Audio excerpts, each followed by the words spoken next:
कैसे हो आप लोग सब? अच्छे हो ना? Be safe, be in your homes and keep studying a lot. Okay, so आज हम पढ़ रहे हैं states of matter, chapter 10, states of matter, gaseous and liquid state.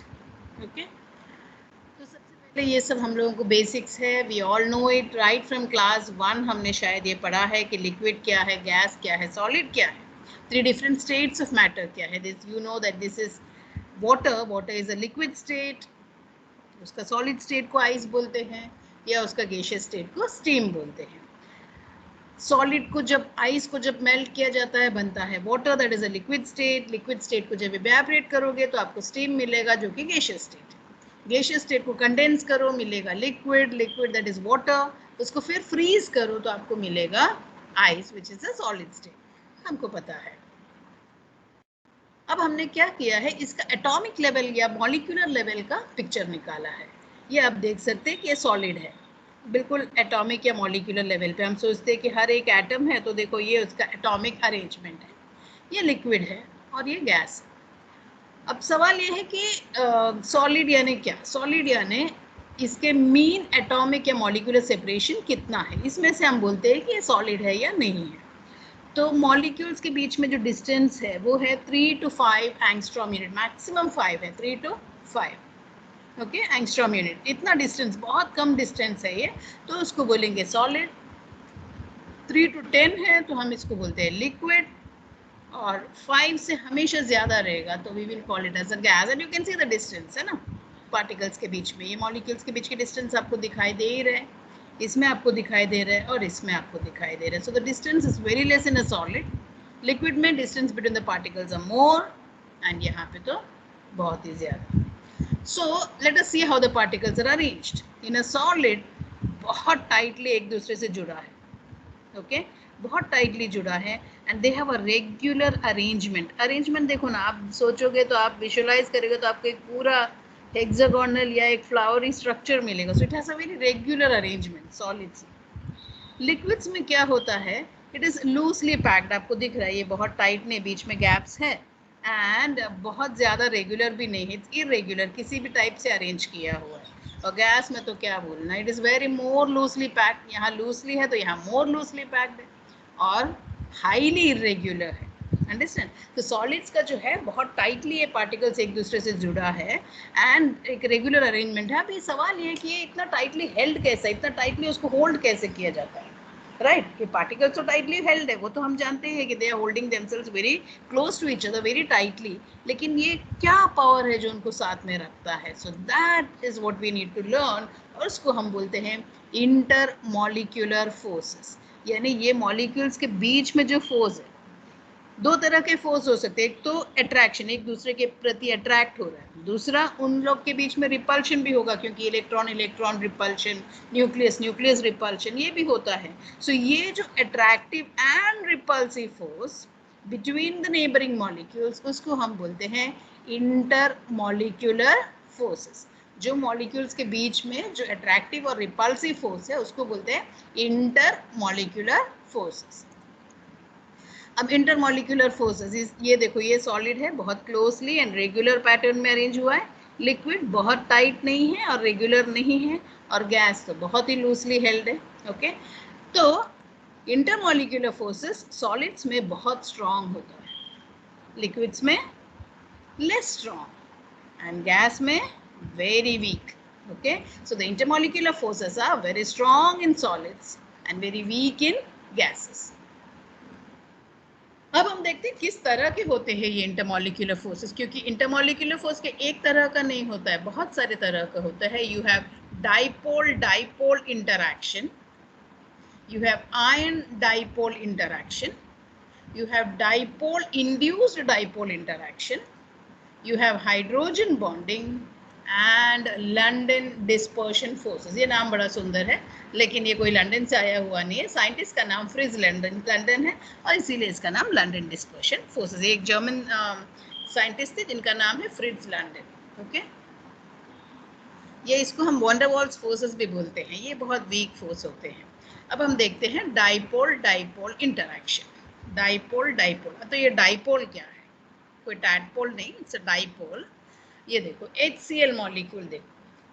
अब हम जानते हैं कि HCl में Cl ज्यादा इलेक्ट्रोनेगेटिव है, राइट? तो वो क्या करता है, जो actually it's a covalent bond. Covalent का मीनिंग क्या है? H और Cl इलेक्ट्रॉन शेयर कर रहा है, लेकिन शेयर करते वक्त क्लोरीन क्या करता है, इलेक्ट्रॉन को अपने ओर खींच लेता है, क्योंकि उसका इलेक्ट्रोनेगेटिविटी ज्यादा है। याद रखना, इलेक्ट्रोनेगेटिविटी सिर्फ कोवैलेंट बॉन्ड्स में होते हैं, आयनिक बॉन्ड्स में नहीं। So there is a covalent bond. Covalent का मीनिंग शेयरिंग ऑफ इलेक्ट्रॉन, और ये शेयर्ड इलेक्ट्रॉन में क्लोरीन क्या करता है, it is pulling the electron towards itself. उसकी वजह से it is developing a negative charge and hydrogen is developing a positive charge. इसको हम बोलते हैं डाइपोल, यानी ये एक नेगेटिव पोल हो गया। पोल पता है ना, अर्थ का नॉर्थ पोल साउथ पोल बोलते हैं, उसी तरह ये नेगेटिव पोल, ये पॉजिटिव पोल, दो सेंटर बन गया, दो poles, one pole of negative charge and one pole of positive charge। दो पोल है इसलिए इसे डाइपोल, ओके, डाइपोल। तो एक मॉलिक्यूल में एक डाइपोल रेडी हो गया। इस तरह से दो मॉलिक्यूल हो गए तो डाइपोल डाइपोल, दो डाइपोल हो, डाइपोल डाइपोल डाइपोल, बहुत सारा मॉलिक्यूल्स है। तो okay, so that is what I am showing here. ये देखो HCl है, Cl पे नेगेटिव चार्ज है, H पे पॉजिटिव चार्ज है। उसके बगल वाला मॉलिक्यूल का जो पॉजिटिव है, ये वाला नेगेटिव से अट्रैक्ट होगा, इसीलिए ये पास पास रहेगा। एक HCl मॉलिक्यूल दूसरे HCl मॉलिक्यूल के पास क्यों है? Because of the dipole dipole interaction। You can see this is a negative part, this is a positive part, and the negative part is attracted towards the positive part. So because of this attraction, you have a dipole dipole interaction, and this is the intermolecular force which is holding the molecule together। ऐसे molecules को हम polar बोलते हैं, जिसमें एक positive pole और एक negative pole है। ओके, ये देखो ये डाइपोल डाइपोल इंटरैक्शन, ये है इंटरैक्शन, क्योंकि positive pole negative pole. Okay, so intermolecular force of attraction between two poles of polar molecules, इनको पोलर मॉलिक्यूल बोलते हैं, जिसमें एक पॉजिटिव पोल और एक नेगेटिव पोल है, एंड वी से it is a dipole. Okay, इसकी वजह से एक हम कैलकुलेट भी कर सकते हैं डाइपोल मोमेंट। ये देखो डाइपोल डाइपोल, देखो ये पॉजिटिव ये नेगेटिव, ये पॉजिटिव ये नेगेटिव। अब इनके बीच में जो अट्रैक्शन है इसको बोलते हैं डाइपोल डाइपोल इंटरैक्शन। मॉलिक्यूल के अंदर, हर मॉलिक्यूल के अंदर एक डाइपोल होता है, यानी this is the direction of the dipole, it's a vector quantity, so it's a this is the direction, and here एक पॉजिटिव चार्ज है, this is the direction of the dipole. Okay, यानी negative की और वो dipole हम दिखाते हैं, and you can actually calculate this dipole। This is not this calculation of the amount of dipole existing is known as dipole moment, and it is given by dipole moment को represent करते हैं mu। Mu is equal to Q into R, Q into R। Now what is Q? Q is the magnitude of the charge, यानी इस पे कितना बड़ा charge है वो उसको बोलते हैं Q। और R क्या है? R is a distance between the center of positive and center of negative charge। इसके बीच का डिस्टेंस को बोलते हैं R, और वो चार्ज का जो साइज है उसको बोलते हैं Q, magnitude of the charge. So mu is equal to Q into R। अब हमने जस्ट कंपेयर किया है, ये देखो ये प्रोपेन है, इसमें कोई पोलर डिफरेंस नहीं, क्योंकि C और H के बीच में कोई पोलर डिफरेंस नहीं है। मॉलिक्यूलर मास 44 है, डाइपोल मोमेंट तो बिल्कुल नेग्लिजिबल है, और उसका बॉइलिंग पॉइंट है 231। मैं सिर्फ लास्ट वाला देखती हूँ, एसिटोनाइट्राइल CH3CN, इसका 44 था, इसका 41 है मास। ओके, लेकिन बॉइलिंग पॉइंट में डिफरेंस देखो 355, because there is a lot of difference in dipole, there is a lot of dipole moment. यहाँ 3.9 है dipole moment. Okay, and that is why जितना ज्यादा डाइपोल मोमेंट उतना ज्यादा boiling point. You can even compare this acetaldehyde, इसमें oxygen है electronegative है, इसमें नाइट्रोजन है इलेक्ट्रोनेगेटिव है। ऑक्सीजन की वैसे मॉलिक्यूलर मास तो सेम है, इसका भी 44 इसका भी 44, इसका डाइपोल मोमेंट देखो, इसका 0.1 और इसका 2.7, बॉइलिंग पॉइंट 231 और 294। तो जितना ज्यादा डाइपोल मोमेंट उतना हाई बॉइलिंग पॉइंट। नेक्स्ट है आयन डाइपोल। अभी डाइपोल तो क्या आपको पता है, डाइपोल में एक पॉजिटिव पोल एक नेगेटिव पोल होता है। अब जरूरी नहीं कि दोनों मॉलिक्यूल्स में डाइपोल हो। ओके, एक आयन हो सकते हैं, जैसे मेरे पास एक नेगेटिव आयन है, आयन पता है ना, जैसे NaCl है, NaCl में कोई कोवैलेंट बॉन्ड नहीं है, तो Na अलग हो सकता है पॉजिटिव एंड Cl माइनस। तो समझो ये नेगेटिव वाला जो है नेगेटिव एनायन, उसको एक डाइपोल से इंटरेक्ट हो सकता है। ये एक पोलर मॉलिक्यूल है जिसमें पॉजिटिव और नेगेटिव सेंटर्स है। तो नेगेटिव वाला जो है पॉजिटिव सेंटर से अट्रैक्ट हो रहा है और पॉजिटिव वाला जो है वो नेगेटिव सेंटर से। तो this is called ion dipole, क्योंकि ये आयन है और वो अट्रैक्ट किससे हो रहा है? डाइपोल। इसकी वजह से भी जैसे आप पानी में नमक डाल दो तो वो घुल के क्यों रह जाता है? Because there is ion dipole interaction. पानी का डाइपोल और सोडियम क्लोराइड का Na और Cl आयंस। ओके, देखो Na है ना, ये Na पे क्या चार्ज है? पॉजिटिव। अब वो क्लोरीन के और क्यों भाग के नहीं जाता है पॉजिटिव होके भी? क्योंकि वाटर जो है ये वाटर मॉलिक्यूल है, ये दो छोटे H और रेड वाला O, वो नेगेटिव है क्योंकि वो इलेक्ट्रोनेगेटिव है, तो इसका डाइपोल में से O negative and this is satisfying. तो हर साइड से उसको नेगेटिव चार्ज मिल रहा है, तो सोडियम सेटिस्फाइड है क्योंकि उसका नेगेटिव का जरूरत वाटर मॉलिक्यूल इज सेटिस्फाइंग। इसको हम हाइड्रेशन बोलते हैं, hydration of sodium ions. Hydration यानी सारे जगह से जो सोडियम का पॉजिटिव चार्ज को वाटर का ऑक्सीजन इज सेटिस्फाइंग और completing the attractive force using ion dipole. Okay, इसको बोलते हैं हाइड्रेशन। अभी फैक्टर्स अफेक्टिंग आयन डाइपोल, यानी जो हाइड्रेशन वगैरह इस पर क्या फैक्टर्स अफेक्ट करता है? एक तो साइज है, size of the ion. Now if I look at this, this is Cl, this is sodium. ज़्यादा हाइड्रेट सोडियम होगा क्योंकि सोडियम का साइज छोटा है। The smaller the size more the hydration, उसमें ज़्यादा इंटरेक्शन होगा डाइपोल और आयन का। ओके, सो क्लोराइड का थोड़ा कम होगा because it's slightly bigger and ions are always big, remember. Next, charge on the ion. जो चार्ज होता है ना, जैसे अभी लार्जर चार्ज है तो स्ट्रॉन्गर आयन डाइपोल इंटरेक्शन है, जैसे कि मैग्नीशियम और सोडियम। मैग्नीशियम पे +2 है, सोडियम पे प्लस है, तो किसका लार्जर चार्ज? जो मैग्नीशियम, तो ज़्यादा इंटरेक्शन इसका होगा। ओके, ये ज़्यादा हाइड्रेट होगा। अगर मैंने Mg+2 और सोडियम को डाल दिया तो Mg+2 ज़्यादा हाइड्रेट होगा। ओके, तो लेट अस जस्ट कंपेयर। मेरे पास Na+, Mg2+ एंड Al3+ है। सबसे ज्यादा चार्ज किसका है? Al का है, तो Al सबसे ज्यादा हाइड्रेट होगा। यू कैन सी दिस, सबसे ज्यादा मोर एंड सोडियम सबसे कम। Okay, so the size of the charge matters. अब तीसरा वाला है डाइपोल इंड्यूस्ड डाइपोल। इंड्यूस्ड यानी डाइपोल है नहीं उसमें, लेकिन उसमें हम डाइपोल को क्रिएट करते, इंड्यूस करते, कि मजबूर करते हैं कि उसके अंदर डाइपोल बने। उसमें दो पोल नहीं है, से पॉजिटिव से नेगेटिव नहीं है, लेकिन हम मजबूर करते हैं कि तुम बनो पॉजिटिव नेगेटिव, तो वो है इंड्यूस्ड डाइपोल। तो ये देखो, ये जो है ना एक न्यूट्रल स्पीशीज, इसमें कोई डाइपोल नहीं है, ना पॉजिटिव सेंटर है ना नेगेटिव सेंटर है, लेकिन जब बाजू में एक पॉजिटिव मॉलिक्यूल आयन आ जाता है तो ऑटोमेटिकली इसका नेगेटिव इलेक्ट्रॉन सब इस डायरेक्शन में आके पॉजिटिव, क्योंकि पॉजिटिव पॉजिटिव रिपेल हो जाएगा, वो दूर चला जाएगा। So you understand, this is an induced dipole.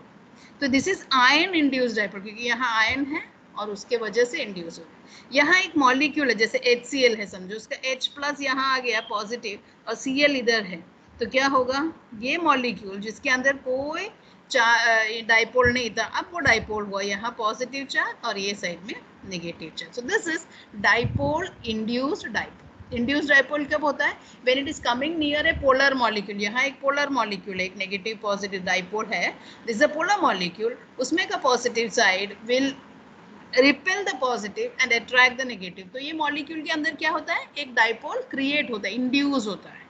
Okay, so you can see here एक if there is a ion, then you call it as ion induced dipole, और अगर ये खुद ही एक डाइपोल है जैसे HCl जैसे जो पोलर है, then it is a dipole induced dipole। okay, this is also an ion induced dipole। आप देख सकते हैं पॉजिटिव चार्ज है और तभी ये ऑक्सीजन में, वैसे तो oxygen is a neutral molecule, लेकिन because of this Fe+2, actually थोड़ा सा रॉन्ग है बिकॉज यहाँ पे नेगेटिव आना चाहिए और यहाँ पे पॉजिटिव है ना, so this arrow should have been in this direction। so this is an ion induced dipole, और ये जो दिखा रही है इसका फोर्स ऑफ अट्रैक्शन है। okay,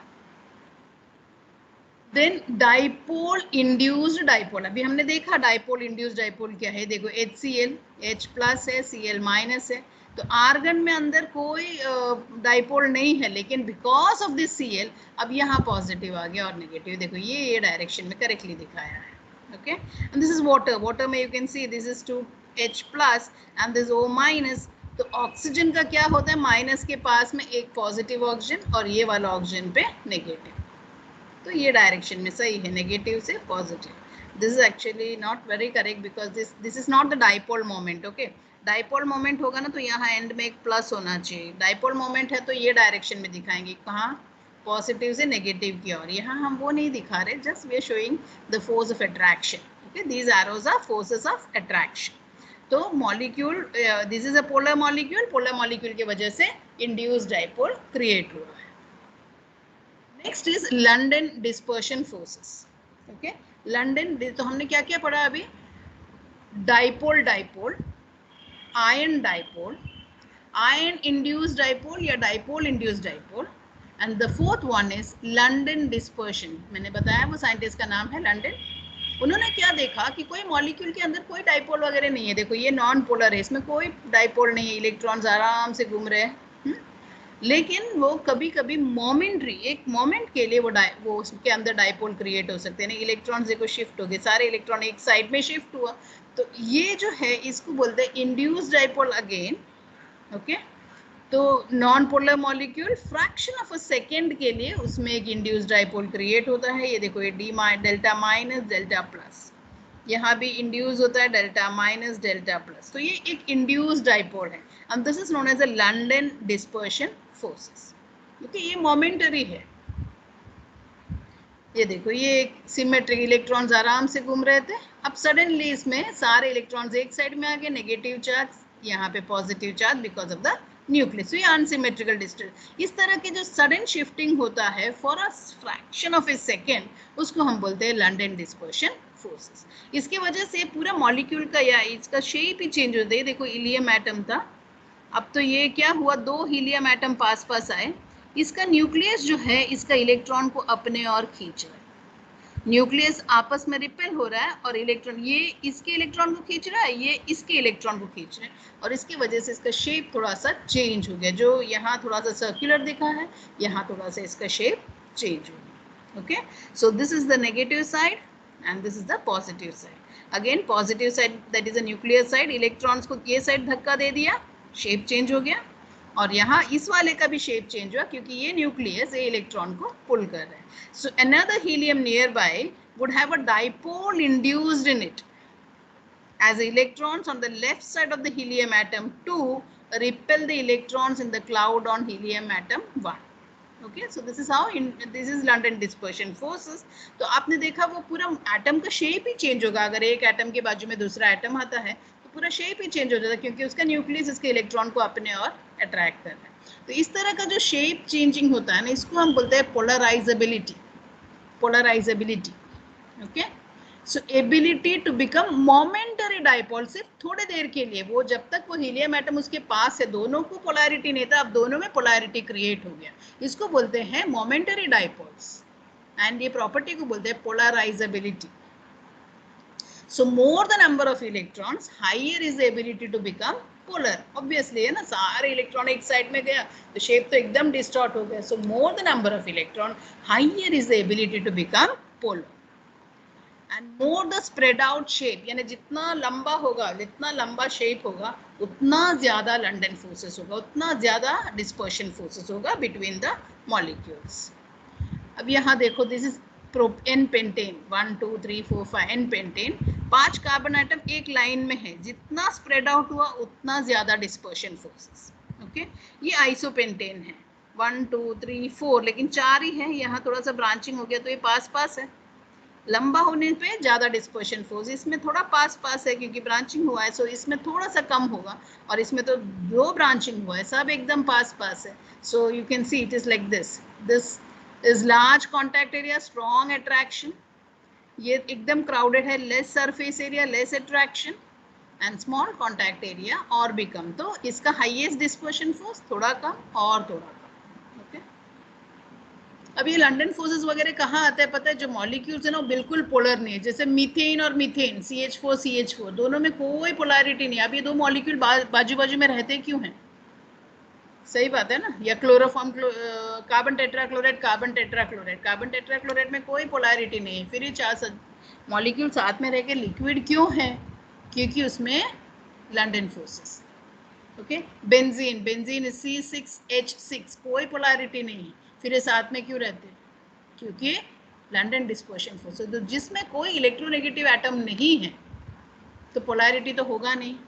इलेक्ट्रोनेगेटिव यानी क्लोरीन या ब्रोमीन या ऑक्सीजन या नाइट्रोजन वगैरह होगा तो पोलैरिटी होता है। तो जब पोलैरिटी नहीं है तो वो क्यों साथ में रहते हैं वो मॉलिक्यूल्स? क्योंकि उसमें लंडन डिस्पर्शन फोर्सेस है। तो कोई तो फोर्स होना चाहिए जो वो उनको साथ में रखते हैं।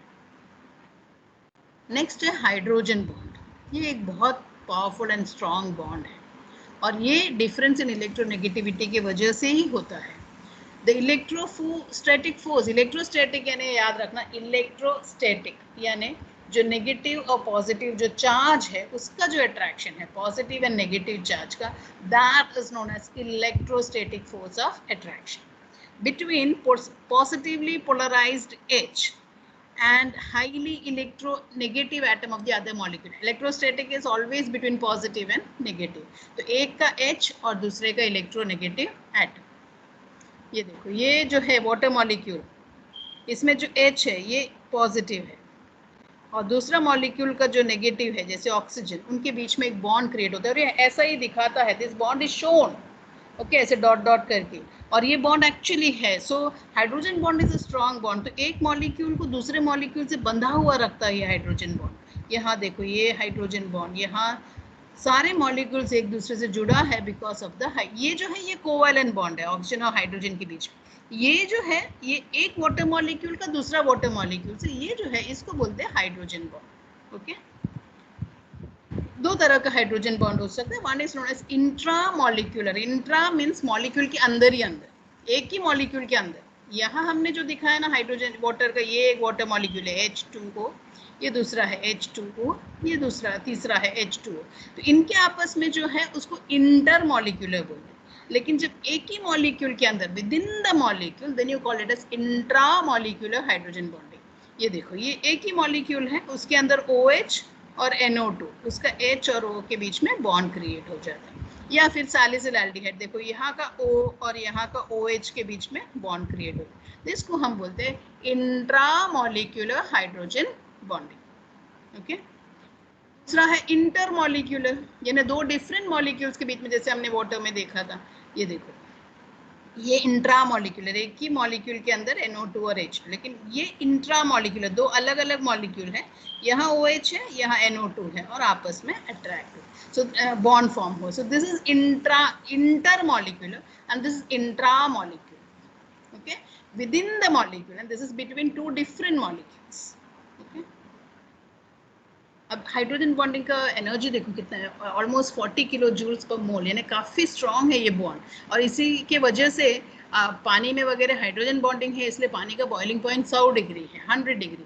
जहाँ पे ये नहीं होता है हाइड्रोजन बॉन्डिंग है, हाइड्रोजन बॉन्डिंग सिर्फ 3 एलिमेंट्स के साथ हो सकते हैं, ऑक्सीजन, फ्लोरीन और नाइट्रोजन। आप देखो ना यहाँ जो एग्जाम्पल दिखा है नाइट्रोजन है, या फिर फ्लोरीन में हो सकता है, या फिर ऑक्सीजन में हो सकता है, oxygen and hydrogen. Okay, but और कोई एलिमेंट के साथ नहीं होता है। तो ये 3 एलिमेंट पे अगर hydrogen, if hydrogen is on oxygen, hydrogen is on nitrogen, hydrogen is on fluorine, FON, phone याद करना ना, मोबाइल फोन्स को याद करना, फोन FON, F के ऊपर H है, O के ऊपर H है, N के ऊपर H है, तो hydrogen bonding is possible. Okay, and अगर वो ऐसे बॉन्ड्स हैं तो there boiling points will be very high, thickness भी, डेंसिटी, विस्कोसिटी जो बोलते हैं ना, वो भी ज्यादा होता है। Okay, so that completes all the types of intermolecular forces. हम और एक बार रिकॉल करेंगे क्विकली।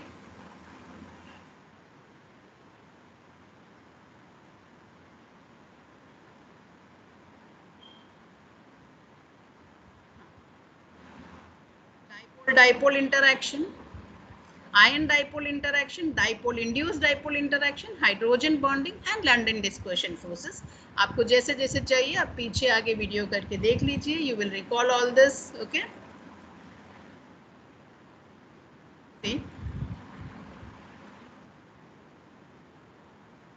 London dispersion forces सबसे कॉमन है, सभी कंपाउंड्स में प्रेजेंट होता है।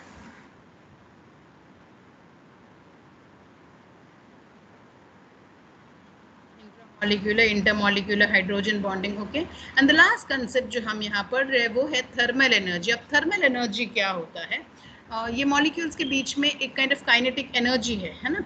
So the major of the kinetic energy, यानी पार्टिकल्स तो आपको पता है सारे पार्टिकल्स हमेशा मूव होता रहता है, वाइब्रेशन, रोटेशन, जो भी आप बोलते हो। सो ये जो मूवमेंट है उसके वजह, that is because of some kind of kinetic energy. तो कितना काइनेटिक एनर्जी है ये पार्टिकल्स के बीच में because of the movement, that is known as thermal energy. यहाँ देखो, यहाँ थर्मल एनर्जी आप देख लो, कितना ज्यादा है उतना ज्यादा वो दूर दूर जाएगा। सो गैस में you can see there is lot of thermal energy, इसीलिए बहुत ज्यादा मूव हो रहा है। सॉलिड्स में बहुत कम होगा, इसलिए मूवमेंट बहुत कम होगा। So it is a measure of the kinetic energy of the particles of matter due to the movement of particle, particles के मूवमेंट की वजह से हो गया। Okay, so thermal energy is directly proportional to temperature, यानी जैसे